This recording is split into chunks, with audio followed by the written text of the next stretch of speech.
Good evening, everyone. I warmly welcome you to the Colombo International Book Fair in its 24th edition on its closing date. Simon and Schuster, Neptune Goodreads, and Meta Raid have been organizing this author talk. On its final day, we are going to talk to another globally acclaimed author.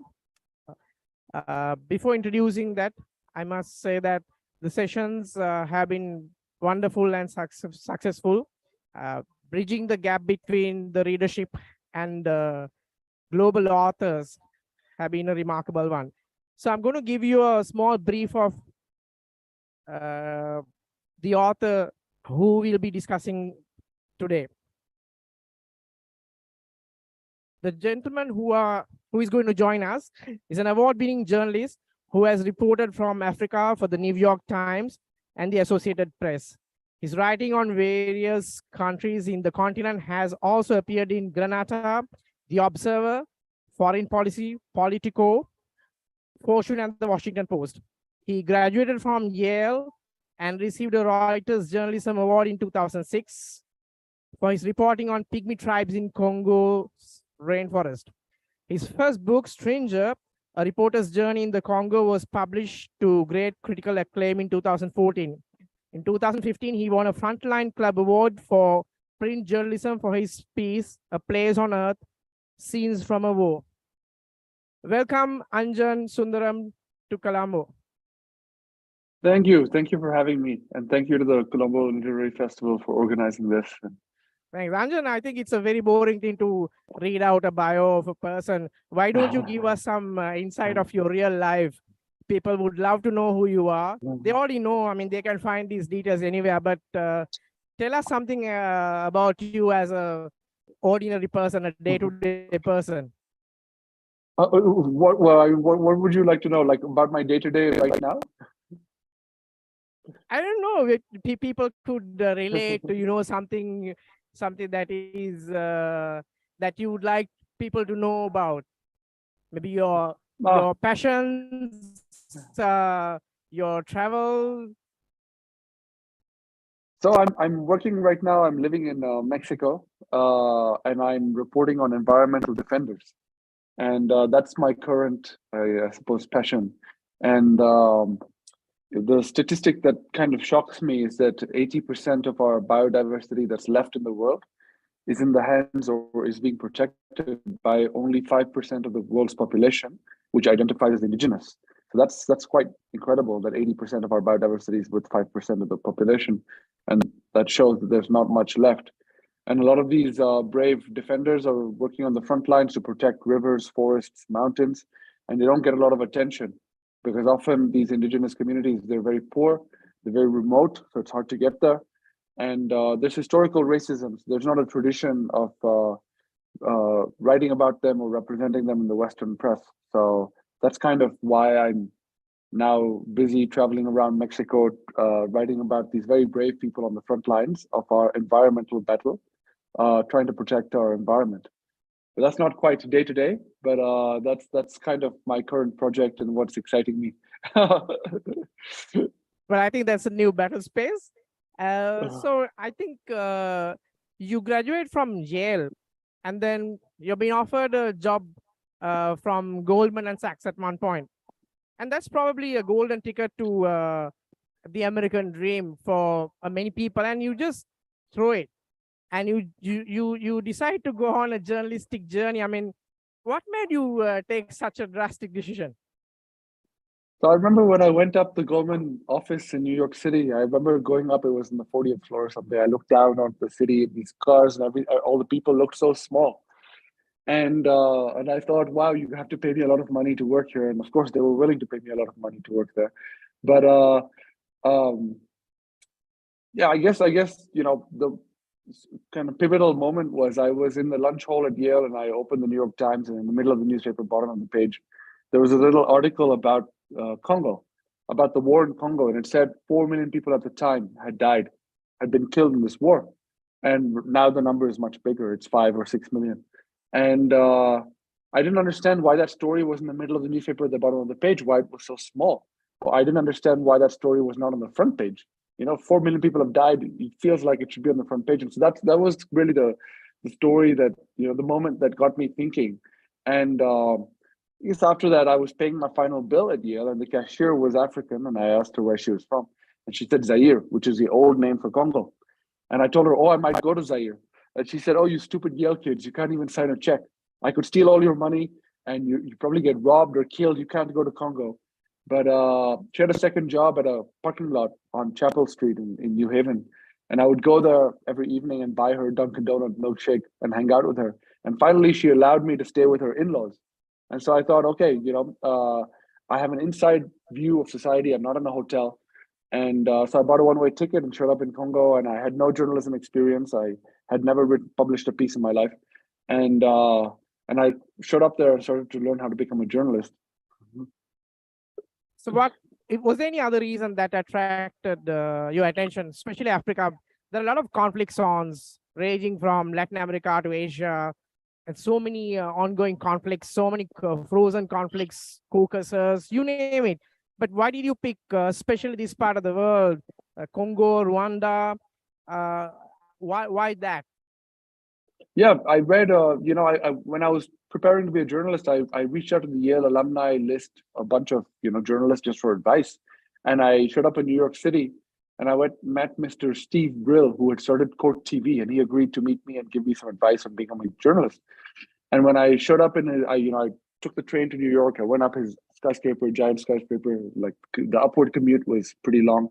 And he was late for his meeting because somebody else more important had showed up, right? And so his secretary, who was Polish, was she was a bit sorry for me. And she said, I read your email and I thought you should have this. And she gave me an interview of this great Polish journalist, Ryszard Kapuczynski, in Granta magazine. And she gave me that journal, printout, and said, I think you should read this. And I just put it in my pocket. I met Mr. Brill. He was kind. And on the train back, I pulled out the interview and I read it, and it changed my life. And in that interview, Kapuczynski says he was in Africa in the 60s and 70s and, witnessing these coups d'etats and revolutions. And he said, where were the poets? Where were the writers? Where were the philosophers? All these people writing about, the human condition. And you have Karl Marx behind you on the wall.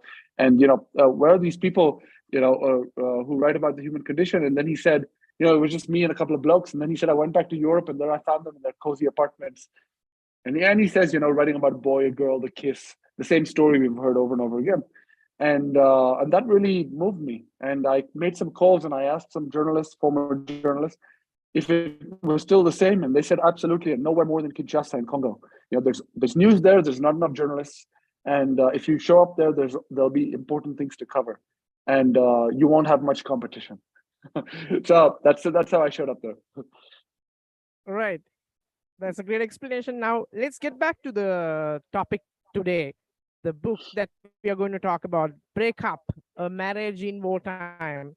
Would you mind giving us an insight about the book for the Sri Lankan readers? Sure. So the book is called Breakup, A Marriage in Wartime. It's a third of my 3 books on Central Africa. Breakup refers to not only the breakup of the Central African Republic, the country I was reporting on, but also the breakup of my marriage, my relationship. And really the story begins with, I'm in Canada. My daughter's just been born. She's, less than a year old. And a friend of mine calls me up and says, there are rumors that there's going to be a genocide in the Central African Republic of Muslims. And he says, and we make a plan to go there. And I call up editors and, try to get some funding for this journey and say, I can report on what's going on there. It's really important. The war in the Central African Republic at the time was as large as the war in Syria, which was on the front lines, on the headlines of newspapers, on the front pages of newspapers. And the editors would respond to me and they said, which Central African Republic? And I had to explain to them that this is actually a country. It's called the Central African Republic. And so the book is about sort of how important my marriage to my ex-wife now was in helping me go on this journey, how she supported me, how she helped me prepare for this very dangerous journey, how I went on this trip with my friend Louis, with a local Central African reporter called Thierry, and with our driver, and the 4 of us drove through, the country at this very, very important time. Many journalists, we show up after genocide or after killings, or never at all, not at all. It's quite rare to show up in a country before something like this happens, and to hear people as they're preparing the dehumanization of a community, and preparing, mass killings. And there's a scene in the book where I'm sitting down with Thierry, our local reporter, and we're looking up and we're preparing our car. And he looks up and he says,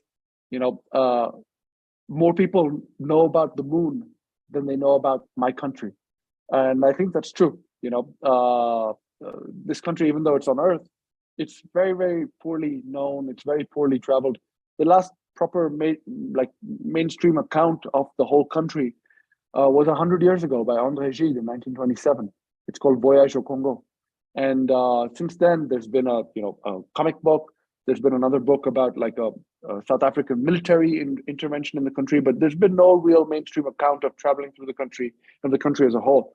And that shows that there's no market for this book. There's no traditional readership, and that's what attracted me to writing this book, because I thought it was in some way, for me, extending the boundaries of literature in a way, and including a place that, for whatever reason, has been excluded and not been written about properly in the century. So that's in a nutshell. It sort of describes the personal relationships. As journalists, we rarely turn the camera on ourselves, and I thought it was important to not only describe the country and the journey and the people I met, the heroes. A lot of the book is about the heroes I met in this war. Incredible people, and we can describe some of them. But a lot of it is also about the personal relationships and consequences of doing this kind of work. And I'm not unique in this way. A lot of journalists and human rights frontline workers have experienced the same as I did. But we rarely speak about ourselves. And I think it's just very important to describe the person telling the story, what it takes to tell the story, the consequences of doing this kind of work. That was one of the ambitions of the book. I believe there's this story that a lot of writers, journalists have experienced that, but nobody really opens up about their personal life. But why did you think it's important to tell the world something that could probably be personal? At the same time, it's a story of many people that has not been told. So, when I watch a good documentary or read a good book, I often, find myself thinking, who is this journalist? Why are they so obsessed with this story? And they don't tell us. They don't tell us why they're following the story. They only tell us about the character they're following, the situation. And that's one of the reasons I speak about myself. I open up about myself, because I think, my books, all of them, and especially this one, there are invitations to the reader. They're invitations to the reader to follow me on the journey. So I tell them who I am. I was born in India. I studied in India. I went to university in the US. I'm a man. And so I tell them, who I am, because it tells them intuitively which stories I'm drawn to. And that also I have some blind spots, like everybody. I'm not giving them some objective truth. Obviously my story is true and I'm taking them through a nonfiction story, but this journalists aspire to an objective and complete truth, and I think that's bollocks. I think we all have blind spots. I think we all are subjective. We're all limited in our views and what we understand of the world. As men, we're less aware of what's the female experience, for example, just a simple example. But yeah, so I present myself as who I am, and I invite the reader to sit on my shoulder and come with me through this journey. If they're interested, I tell them why I got curious and interested in this country. And I say, you can come with me. I think there's a number of other reasons. I think writing about myself in this way as a character allows me a little bit of distance from myself. And all my books, many journalistic accounts, they are written from a place of authority. They're written from a position of, I spent a couple of years in this country. Let me explain to you what's going on. I know what's happening here. And I like to write my books from a position of ignorance, at least start my books, because all my 3 books about Congo, Rwanda, Central African Republic, they at some point, I didn't know very much about these countries. And that's where I like to start the book, because I think that's where a lot of my readers are. They don't know a huge amount about these countries. So I start my story there and I say, I'm like you to the reader. And if you're interested, come sit on my shoulder and you can learn with me as I learn about this place, and as I go there and I live this experience, you can learn along with me. And so that's the journey and the experience that I invite the reader into. And inevitably, you end up revealing personal things about yourself, and if you have this endeavor, and uh, and that's how these books have become. It's become a personal project, not only of reportage or reporting in the Congo, in Rwanda, on the Central African Republic, and other places on important situations. It's also become a personal journey of documenting the life of the journalist. And so, in the first book, Congo, it's a coming of age story. It's about how I became a journalist. I was a mathematician, a math major at Yale. I had this job at Goldman, and I showed up and I learned to become a journalist. In Rwanda, in the second book, it's about the privilege of understanding what journalism means by following these Rwandan journalists who are risking everything in holding their government accountable and challenging their government. And in Central African Republic, it's about, in the third book, it's about how important family and a personal and the sense of home and personal relationships are to be able to do this kind of work, to be able to set out and do this kind of work, and also how the work then damages the relationships. Which, as you said, it's not a experience unique to me. I think it's a consequence that many frontline workers have faced, and I just think I'd like to open up this conversation because I think there's a lot of machismo also in journalism, especially in war correspondence. That we're brave, we go out and we take risks and we do this kind of work. We don't whine about our personal relationships, and we don't speak about it. And I think that needs to change. And here's my little contribution to that, holistic conversation about uh, the entirety of the experience of doing this kind of work. The calls home when you're in the field and you're going to go into this very dangerous rebel headquarters. You call home. You call home for reassurance, and you call home. And what is that conversation like? When you're speaking with your loved ones. I see way that your readers can connect with yourself or see the world from your eyes when they know who this how would I say, like like your personal experience, they can really relate to it at most the cases. Do you believe that our personal relationships define who we are? Oh, absolutely. I think we don't like to talk about them, but I think uh, in order to understand the world, we have to understand ourselves. And it might sound like a cliche, but I think my books are very much an attempt to do that, to try and understand my own motivations as much as I can be self-aware, to present to the reader, hey, this was what I was thinking at the time. This is who I was. These were my motivations.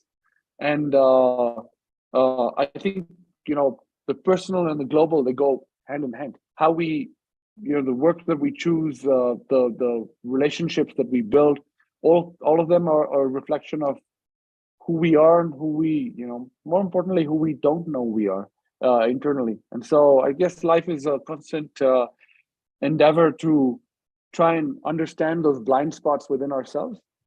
And at the same, I mean, in my case, I do that by traveling the world and trying to illuminate. For me, so when I was growing up, as many, maybe in the audience here, or maybe in Colombo, when I was growing up, my parents were very much, they asked me, where do you want to go? Where do you want to move? Where do you want to settle down, in the US or in Europe? There was this idea that I should go to places that are seen as successful places.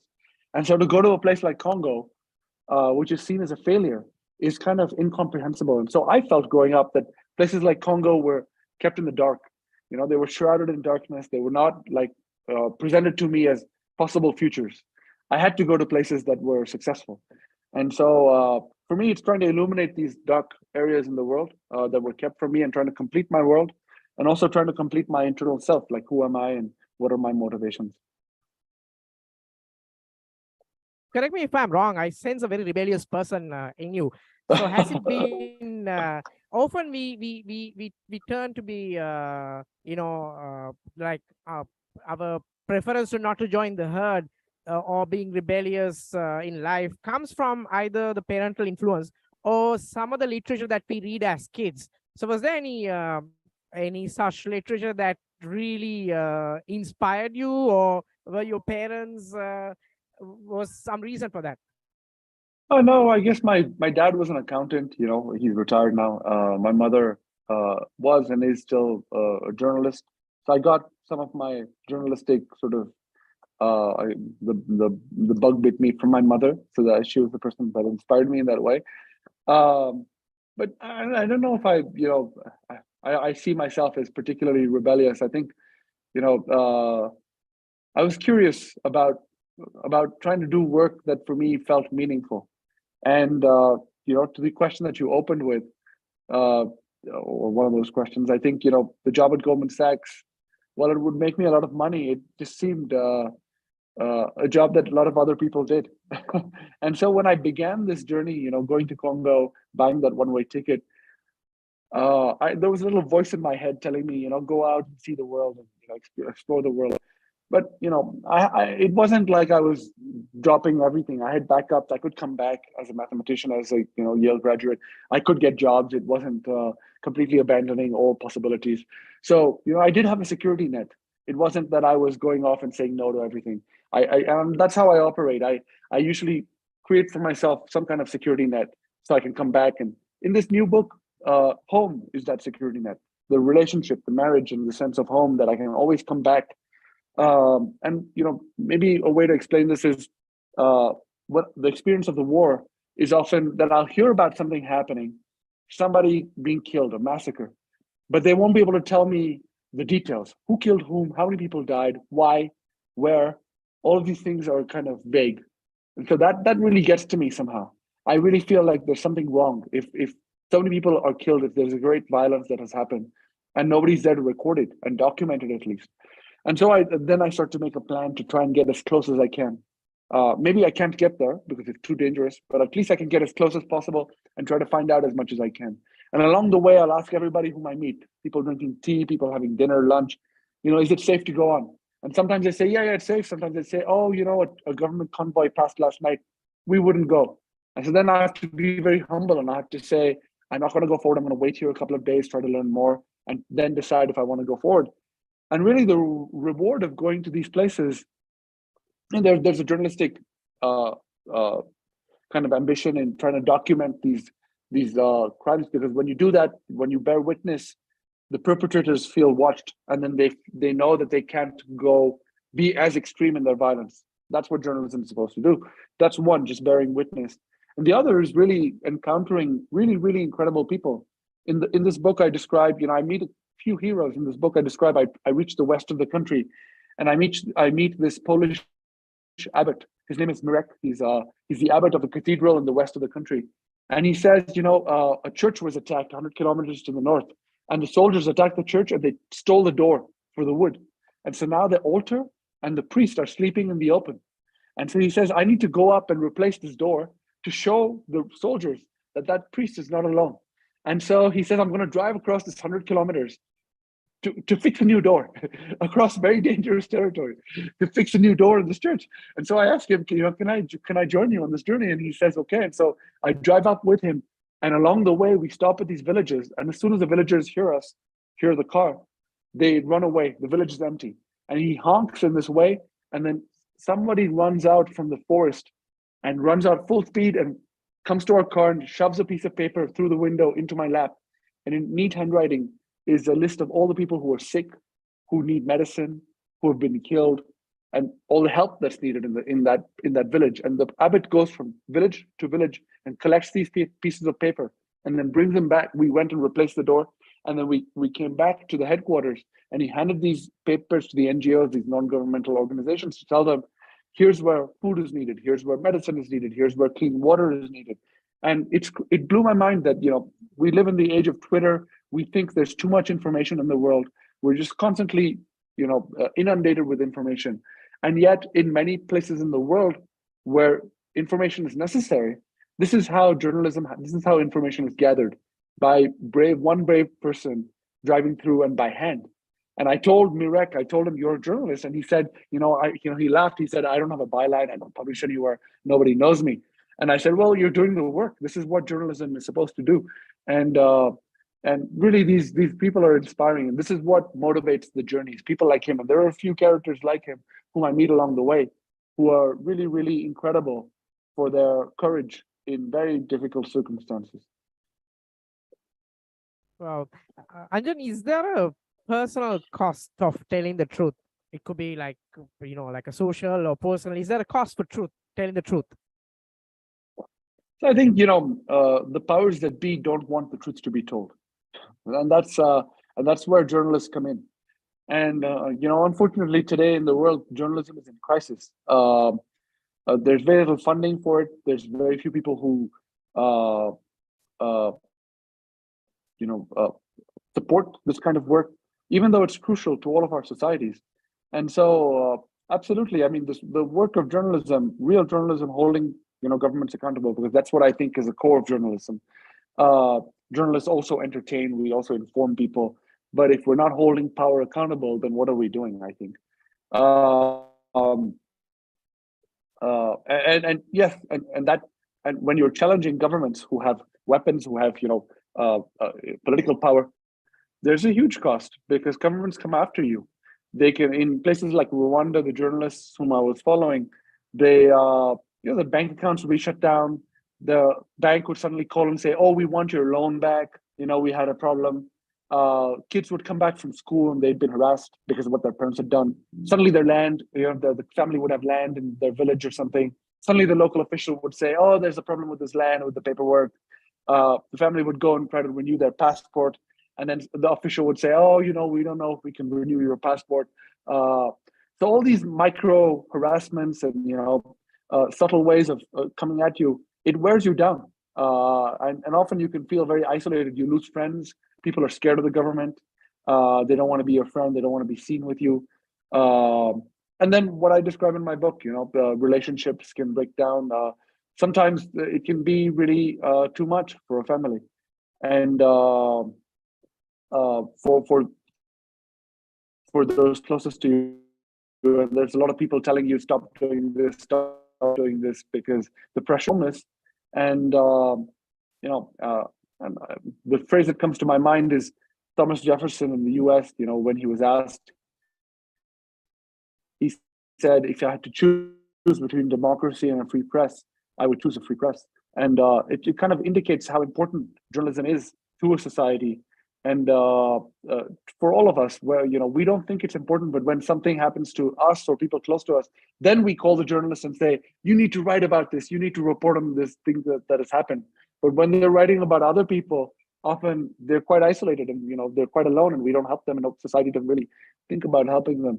So I think it's crucial, and this question that you ask about the cost, society needs to come together around the world. Journalism is under attack around the world, including in the U.S. and in the West, and places like Rwanda and Turkey, and even in India.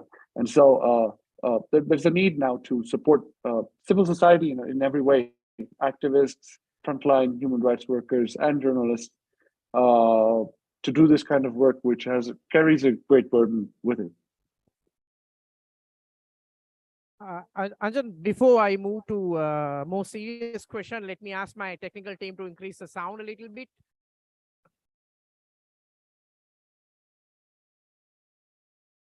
Sound. Can you increase the sound a little bit?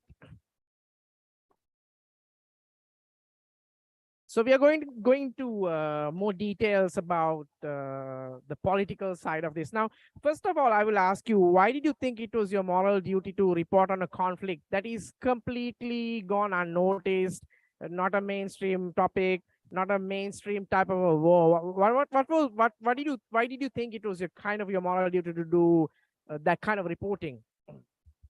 Well, I don't know if it's my moral duty, but I think I can. It's quite simple. I just feel useful.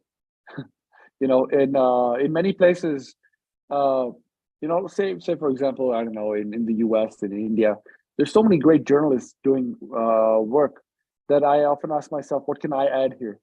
But in a place like the Central African Republic, that question doesn't really come up because there's almost no journalists there. A few journalists come in for a week, for a few days, report on what's going on, and they leave. And so if I can be there and do some in-depth reporting, I feel like I'm really contributing and making a contribution, that I'm doing something useful. So that's really, at the core of it. I look for major events in the world, such as this war in the Central African Republic. It's a major war. that are not being covered properly, where there's very few journalists, and that's where I think I can make a difference and do something useful. So. Right. How does car fit into the geopolitical picture, the global geopolitical picture? So I think it's really interesting, actually, the Central African Republic. The war there was started by a group of Muslim rebels, and the reason why they started this war was because 100 years ago, the French colonial government defeated the Muslim kingdoms that were ruling that area, and everyone's forgotten about these Muslim kingdoms. But the Muslim communities there, who are a minority, 15% of the population in the Central African Republic, they haven't forgotten their old glory.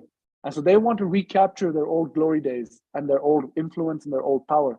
And so this war was started by a group of Muslim rebels who were trying to reverse a history of colonialism, 100 years of colonialism.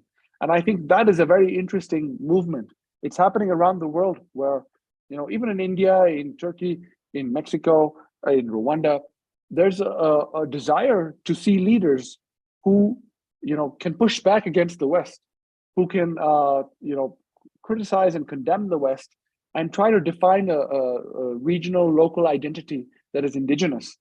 And this is a movement that's happening around the world. It's a post-colonial movement. And in Central African Republic, it took the form of these Muslim rebels defeating the government, taking power again, trying to recapture and recreate their old kingdoms.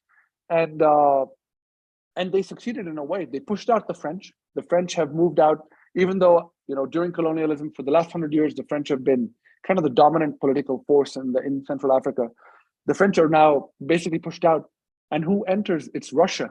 And so the notorious Wagner Group, whom we all heard about, Prigozhin, who was killed recently, the Wagner Group has for almost 10 years been very active in the Central African Republic. They've been providing the Central African president with security, with bodyguards, and in return, they've been operating gold and diamond mines that they use to make money, to recruit soldiers and buy weapons for the war in Ukraine. And so you can see that, even though the Central African Republic, as we've discussed, seems, like a marginal country, nobody's heard of it, it's actually quite present in very central political movements and even in current day major wars. The most mediatized war in the world is the war in Ukraine now. And the Central African Republic plays a very important part that many of us don't know about. You almost preempted my next question, but nonetheless, I'm going to ask you that.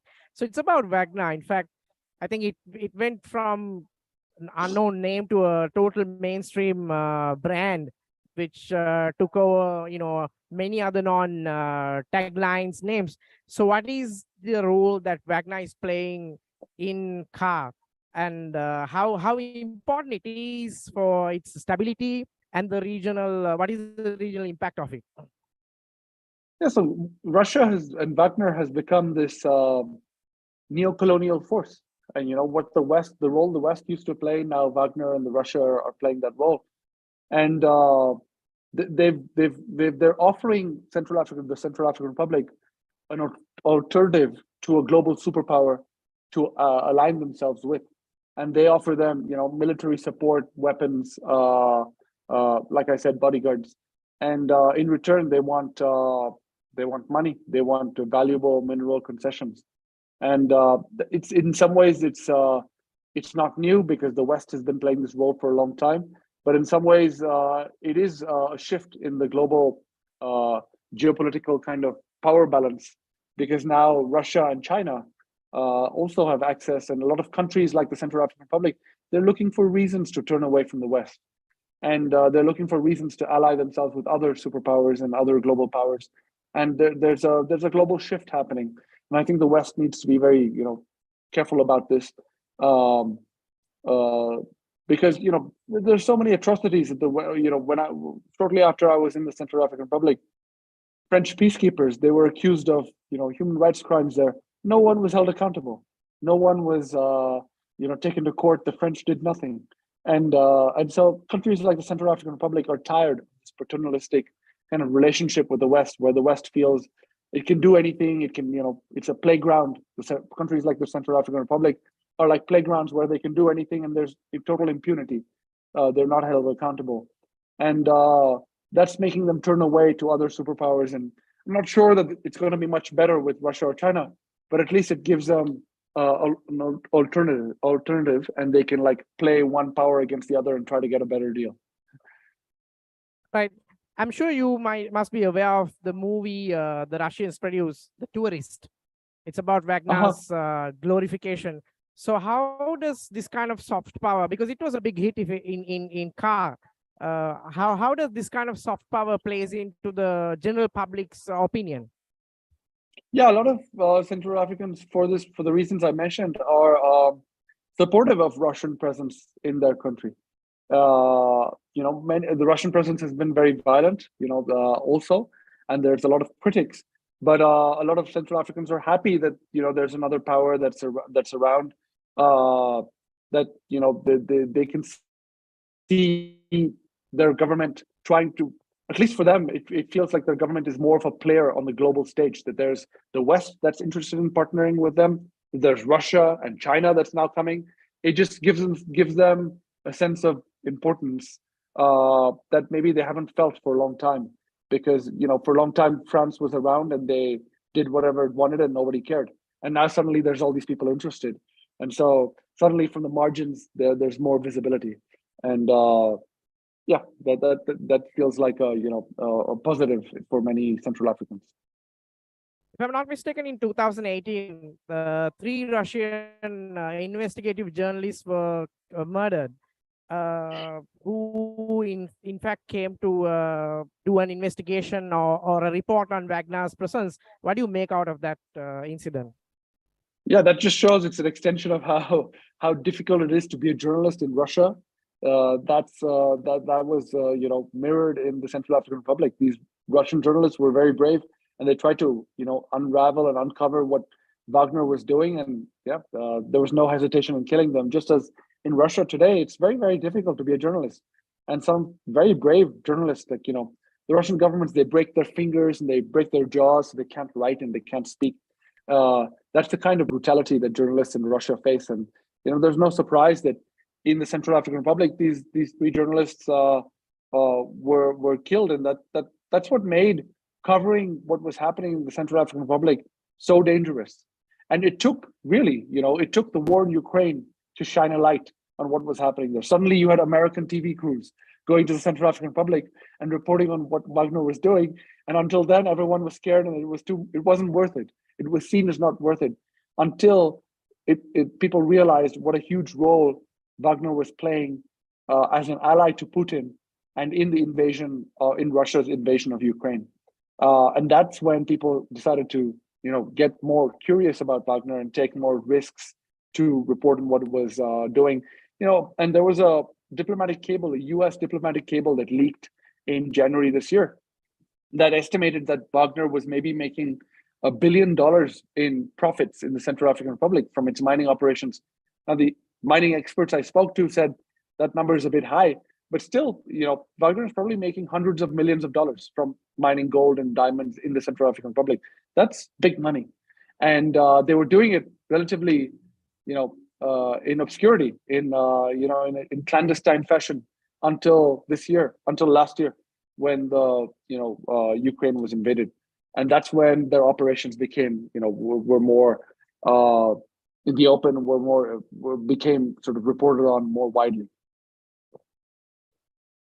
So basically, Wagner is been branded as a boogeyman, a criminal organization. I think United Kingdom even went ahead with making them or rather branding them as a terrorist organization. But how about organizations like, how different Wagner is from, for example, from Blackwater, the American mercenary group, or Grey Wolves of Turkey? And I have seen the journalists when they are describing, like the Western journalists, for example, they would identify Blackwater as a military contractors group. They will never use the term a mercenary group, and whereas they will give a kind of a legal sense or more of a different picture. As a veteran journalist, do you really believe that they're any different from Wagner when it comes to resource handling or using force or imposing violence? I mean, if you look at their record in Iraq, so why is this hypocrisy of describing one group way different from another? What do you Yeah, I think see? How do you see that? as a reporter from the global south, as a reporter from India, global south, whatever it means, but I'm absolutely sympathetic to what you said. I think there's a hypocrisy, uh, uh, there's a colonial element to the news in how it describes Western, mercenary groups like Blackwater and gives them some kind of legal foundation as if they're legitimate. And the groups like Wagner are described as somewhat rogue groups, and when they also have a very similar legal, standing. And to be honest, I think there's more similarities between Blackwater and Wagner than differences. And both have been accused of human rights crimes. Both have been, funded by their respective, governments. Both have operated in very shady ways. Have been uh, complicit in natural resource grabs, oil in Iraq, and golden diamonds in the Central African Republic. So they're actually quite similar groups, and I think there's a the broader question here is why is the international news still have this colonial aspect to it, and that's because unfortunately, all of us, even in Colombo, even in Sri Lanka, even in India, we rely on Western news sources for our international news for whatever reason, and I think you know we can blame the West and for being colonial, but the West is going to be colonial. That's just how it is, and I think the solution is it is now time for the global South to do its own international reporting. Why isn't India, Singapore, uh, Kenya, Nigeria, wealthy countries with large economies? We need to send reporters out to the world and start covering the world. And why is news from Cambodia? Why does it have to go to London before it comes to India or Sri Lanka? That is crazy. Cambodia is our neighbor. We should be able to send reporters there, and it should be a national priority, a priority for our society to at least report on our regions, and if not the world. And we don't see that. And until we do that, we're going to be reliant on Western news sources, and we can complain all we want, but that's just how it is. They're going to report in their interests, and if we want a more nuanced, less hypocritical view of the world, then I think it's high time that, especially with the economic success and the economic rise of many Asian countries and African countries, it's high time that we begin to see this as a priority, as a source of soft power, and we begin to invest in it. And it's crucial, to describe the world, describe our regions, and describe ourselves in the way that we see it is a very powerful thing. And until now, we've left the West, a huge power in doing that. I remember, I did a show about India called Deciphering India. I hosted the show, I presented the show, and after the show was done, I proposed to the Singaporean channel that we report on the US, and the Singaporean channel said, "Oh, why don't we? I wanted to do Deciphering America," and they said, "Oh, why don't you do a show about Indians in America?" And I said, "No, no, no, I want to do a show about America." They said, "How about a show about Asian tycoons in America?" And I said, "No, I want to do a show in America." And I realized that there's a smallness, there's a psychological smallness that we don't in Asia, we don't have the confidence that we can go and report on the US with the same authority as American reporters regularly come to Asia and just write these definitive stories without a problem, without any questioning. They feel that they have the authority, and we in Asia, we don't feel that we have that authority. And so I think your question about how Wagner is described and Blackwater is described, it actually touches on this very large issue about the colonial nature of international news and what needs to be done, in the global South and in the, to counter some of these narratives that have taken hold, and to present. I'm not saying that Asians will somehow present the truth. No, but there needs to be a counterbalance in these narratives so that the audience, people like yourself and myself, we don't need to read these obscure news sources. We should be able to be presented with multiple perspectives so we can decide which one we want to believe in. Yeah, but that's a brilliant point you curious. I believe narration matters, and the West is always way forward in creating narrations and also force feeding it to the general public, which we can't blame because that's the journalistic or the media landscape. That's how it is being structured and based on. But yes, you're right. The global South has more responsibility, or rather a scope to do that.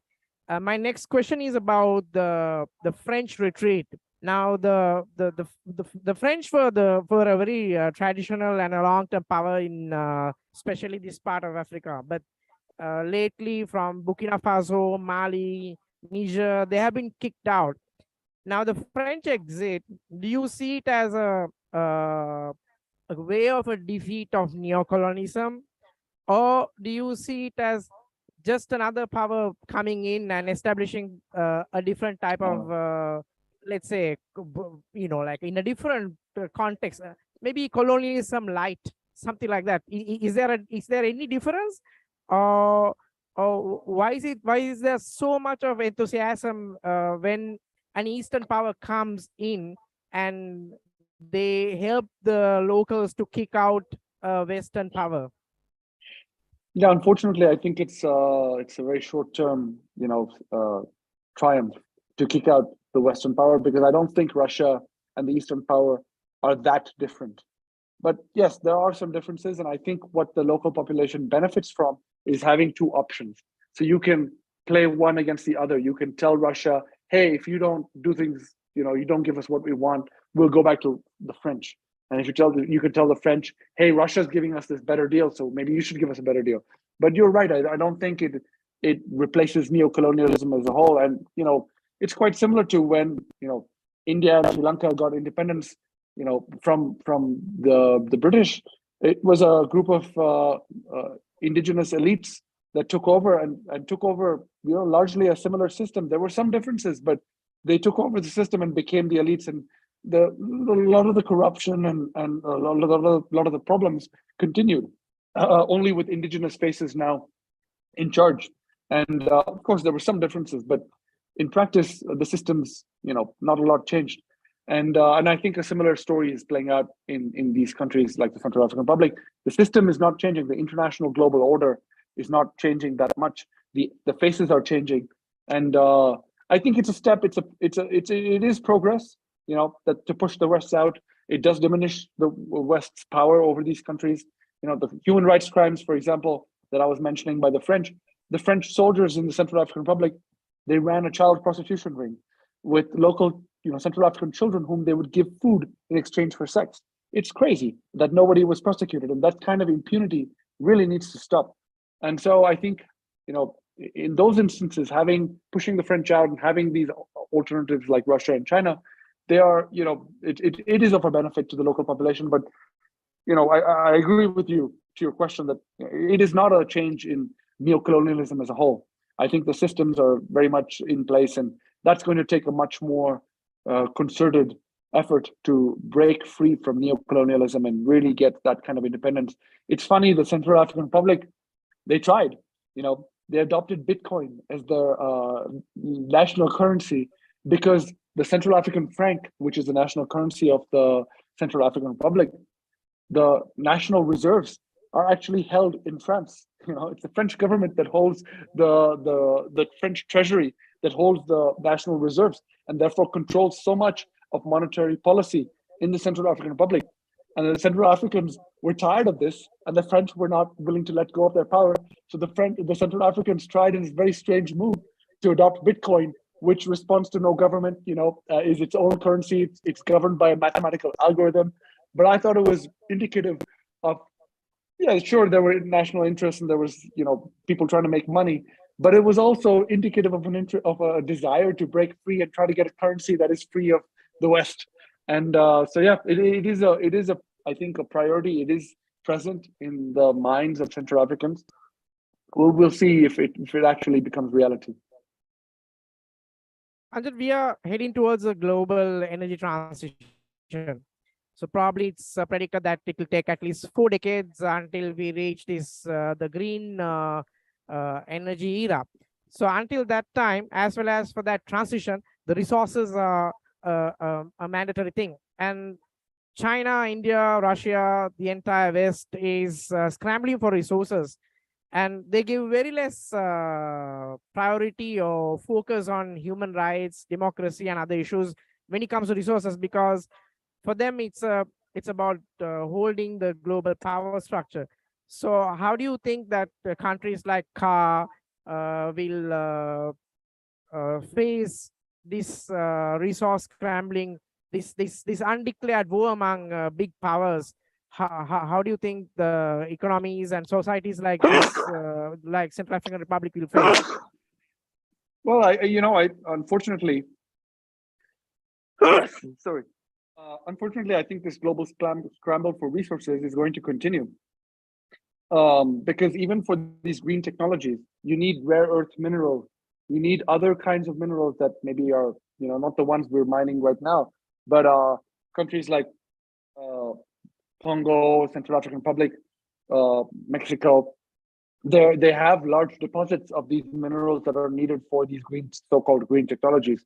So it's just going to change. The focus is going to change to a scramble for new minerals, and I don't think that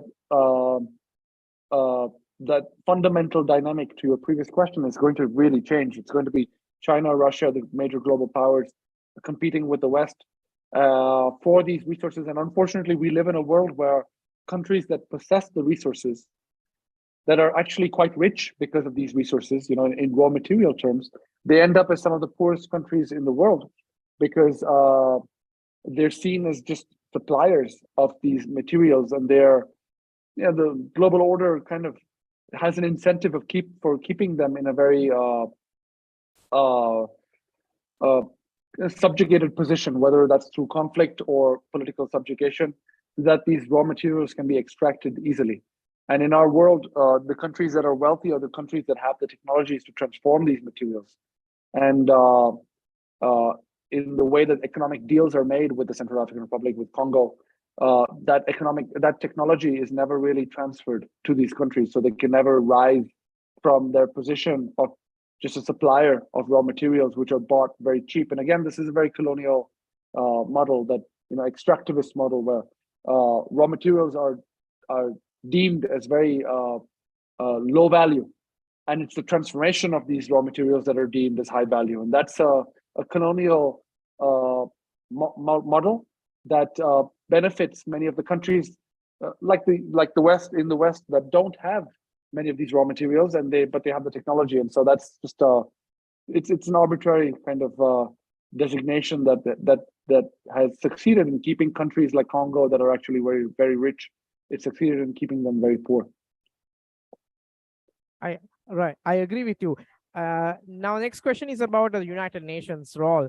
Now, United Nations is supposed to be the guarantor of peace, stability worldwide, but time and again they have failed nation after nation. They have just been witness to the crime and done reports. They have failed miserably in especially in Central African Republic, Congo, and many other parts. What kind of role United Nations played in the conflict of SCAR, and what's your opinion on that? Well, the United Nations has this fundamental flaw that, the Security Council, which has veto power, there's no African nation. The only, Russia and China are the only, Asian, if you want to call Russia, Asian nations. And that means that many of the interests of the global South are very difficult to represent. And especially places like CAR, especially the African continent. And indeed, the United Nations now has very little teeth, and in countries like Rwanda, which I wrote about, the United Nations is reduced to becoming a consultant, to the government, and they kind of toe the line. They say whatever the government says. They report on very few of the human rights abuses. They act on very little of it. It's just a toothless organization, and at least on the ground, when I've seen the UN operating, I think an organization like the UN is important to have. But I also agree with the statement that the former U.S. ambassador to the UN, John Bolton, he made. He said you could take away half the floors in the UN building in New York City, and nothing would change in the world, in the UN. Maybe some people will lose their salaries, but indeed, there's not much effect, and the UN has become a very ineffective organization, a real waste of resources, and it commands huge resources. Its budget is giant, and so that money, I believe, could be more meaningfully channeled in much more useful ways. For example, the people talk about universal basic income, direct aid. If you just took the money away from the UN and gave it directly to Central Africans, I think that would do far more good than anything the UN, any of these poverty reduction programs or aid programs that the UN has been managing for so long, that are run by very very high paid consultants and high paid UN officers, and that haven't changed very much about on the African continent or in many of these countries that the UN operates in. There hasn't been much change in the last 50 years, or now coming up to 100 years. And so we really need to rethink the global model. But again, there are so many entrenched interests and so many cushy jobs at the UN. I don't see that happening anytime very soon, unless there's really a radical leader that steps up and really wants to shake things up. I mean, I feel we're heading towards more of a unsecured world on a daily basis. Now, next question is about the attention to wars. Let's say the Balkan wars or the war in Ukraine. The entire West scrambled their resources, and all the organizations, they brought resolutions, arrested people, sent aid, got the refugees, gave them jobs. They went way ahead with everything that they had. And a war happens in a far away place in Africa or Latin America or other than Europe. There's same enthusiasm for helping humanity, taking care of refugees, giving them opportunities. That doesn't happen. R2P does not happen. Nobody comes to aid. Why is this duplicity? Why is this hypocrisy about treating one war, which is white, in my opinion, as a very important thing that should be prioritized, and a war which is not white, which goes unnoticed? It's nobody's war, and the humans are nobody's concern. Yeah, so you see this very starkly in the Ukraine war, right? There are hundreds of journalists, so much money, so much aid, billions of dollars that are going into the Ukraine war. Hundreds of international reporters cycling in and out of this war, and yet you don't see a similar level of attention or importance for, say, the war in the Central African Republic. And the philosopher Judith Butler, she wrote about the grievability of certain lives. She says certain lives are more grievable than others, and Western lives and lives of Europeans, people who are considered white, certainly fall into that category, and lives of people who are brown or black or Asian or not white are definitely seen as less important and less and that's just a feature of the global news system. And that's again why I feel that a global South news network, international news network, can change that. Because if, say, reporters from India or Sri Lanka go out into the world, they're naturally going to question that order of things. They're going to naturally give more importance to people from the global South. So again, I think it's really the onus is on us, on our countries, to send reporters around the world and to start to describe the world in the way that we see it. Because I share your sense of outrage, and I think any reporter from the global South would share it and report in a very different, fundamentally different way, and then that would balance the re-equilibrate, or the balance of power in which lives truly matter. And I think that would be a first step to changing how these things are perceived and acted on around the world.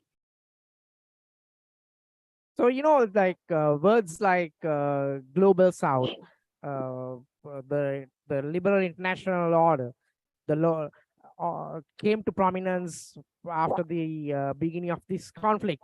Unless otherwise, global South did not exist in the Western hemisphere. It did not really matter what their opinion was. So do you see that organizations like non-aligned movement, where Global South is de facto the lead of, can play a more decisive role in global conflicts in that part of the world? I mean, it happens in a non-alignment atmosphere. Do you think that they can play a better and a more decisive role in bringing these conflicts to a better end? Oh, absolutely. I think BRICS just expanded, the Brazil, Russia, India, China, and South Africa, they just expanded. They're including more countries.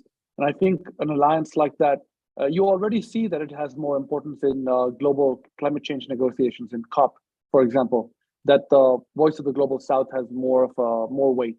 And uh, concerns like, reparations for climate change, for the carbon in the atmosphere, which has largely been, put there by Western countries, there needs to be some kind of payment for that, which the West was very resistant to in the past.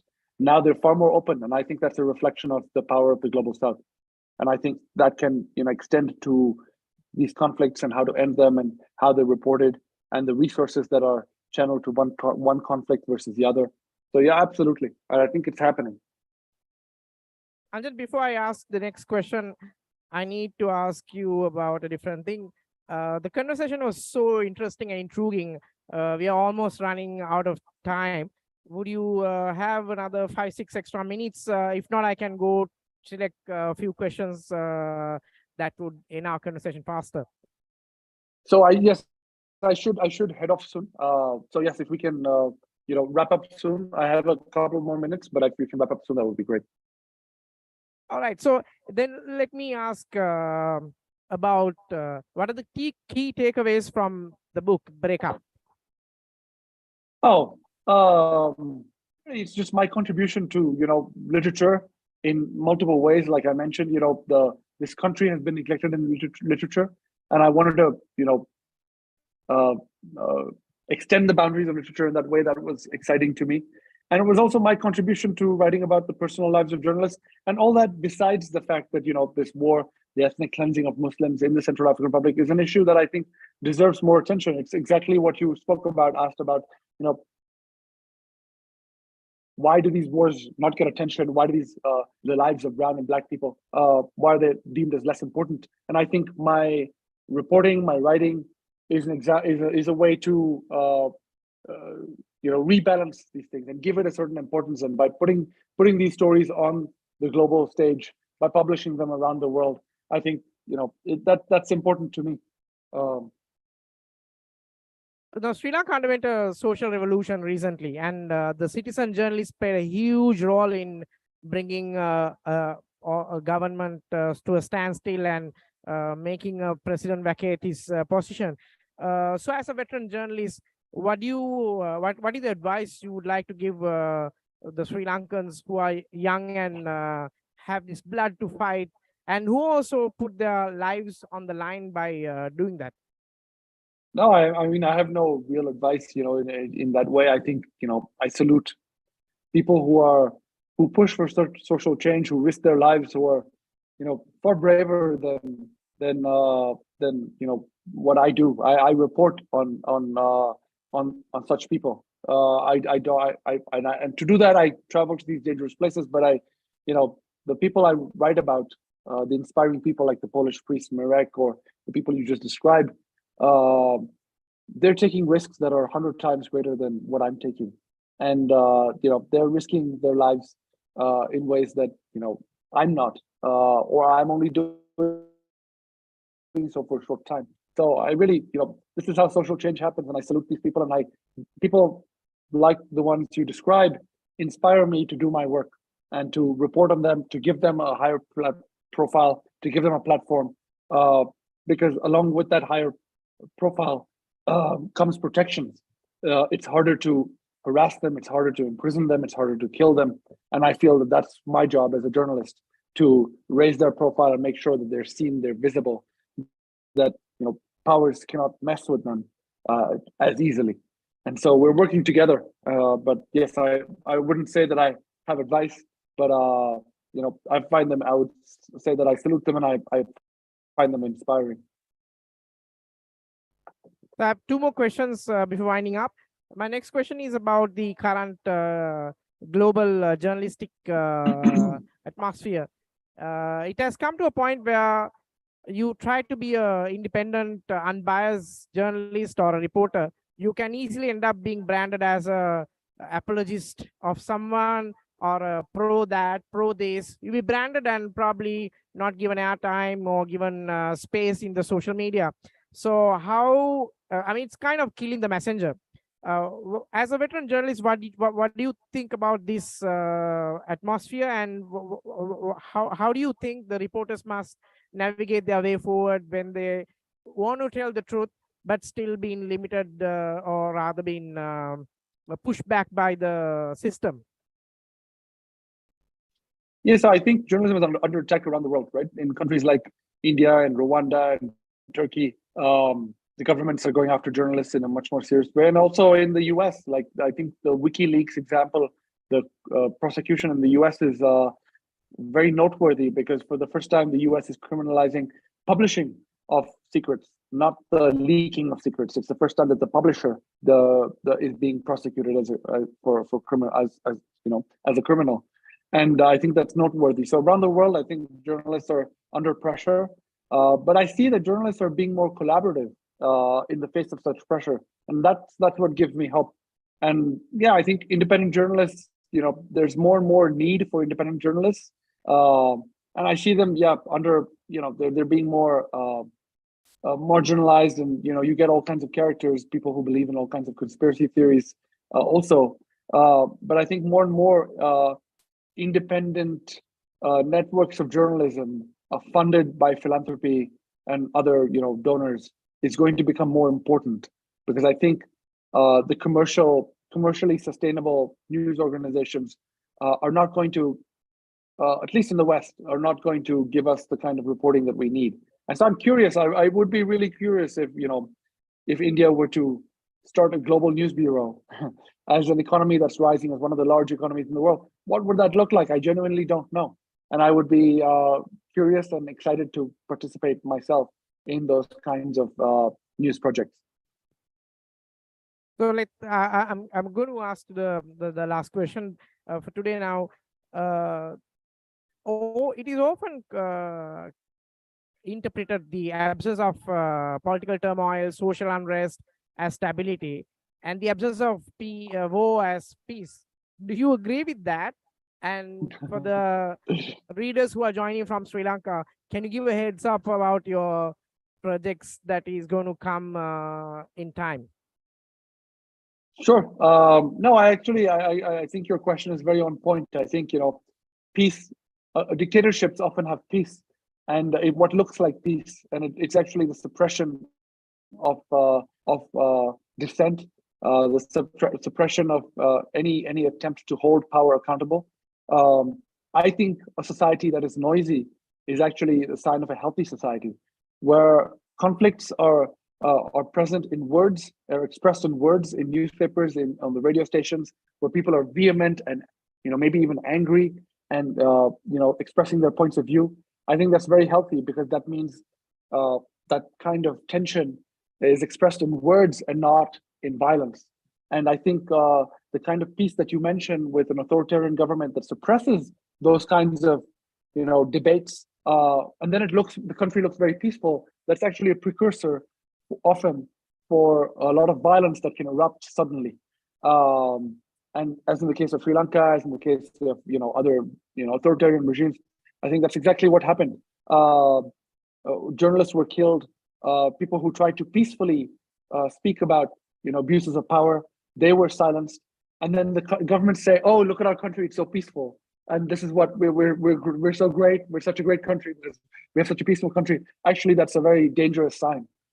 We need societies where there's dissent, where there's debate, where people can feel free to express themselves and challenge people with guns. Governments challenge. Governments have armies; they're so powerful, but ordinary civilians who have no weapons need to feel free to be able to challenge these powers, and that's a healthy society, and that's what journalists help with. I'm now working on, as I said, I'm working on these environmental defenders in Mexico. I think they're crucial. They're incredibly brave. They're incredibly inspiring. They inspire me to do work to raise their profile, to give them protections. And really, I think now it's the great battle of our time, these environmental battle. Like, are we going to defend and protect our environment for the next generations, or are we going to destroy everything? Because we've destroyed so many ecosystems, and the few that are left are being defended by in most cases, very poor people, indigenous people, and they don't get reported on because they're very remote. They're very poor, and there's a lot of racism against them. So, I'm trying to, again, I identify a major battle, in this case, the battle against the environment, that is not being reported on, I think, in the way that it should be, and whose profile needs to be raised, not only because these are humans and we need to protect them and they deserve the same human rights and protections that we all have and we all want, but also selfishly, if we want to protect our environment, then we should protect these people who are putting their lives on the line to defend the environment. So it's again the reporting is asking the question, who are we? Who do we want to protect? Whose side are we on? And so that's really the next project. And there's some other projects in the works, some other media projects that I can't speak about publicly, but I would be excited to share them. And hopefully by next year, next Colombo Literary Festival, some of those would be out, and we can speak about them more openly. I would be delighted if that were the case. And that's thank you for having me. Thank you for inviting me today. And I'm very glad to be able to speak to an audience in Colombo and share, my journeys and my work as someone from the region, and doing maybe a different kind of journalism that maybe would be more relatable to people in Sri Lanka. I'm very glad to be able to share that. Thank you so much, Anjan. It was such an inspirational time that we had. I sincerely hope that there'll be more people who will follow your path and give light and voice to people who need. And thank you. And I wish you all the very best for your future projects. And I will also thank our organizers, Neptune, Goodreads, MetaReds, and Simon and Schuster. And thank you once again, thank you very much, Anjan. No, thank you for your thoughtful questions, and I appreciate them. I don't often get asked questions like this, and I appreciate them. Yeah. Thanks. Thanks. All right.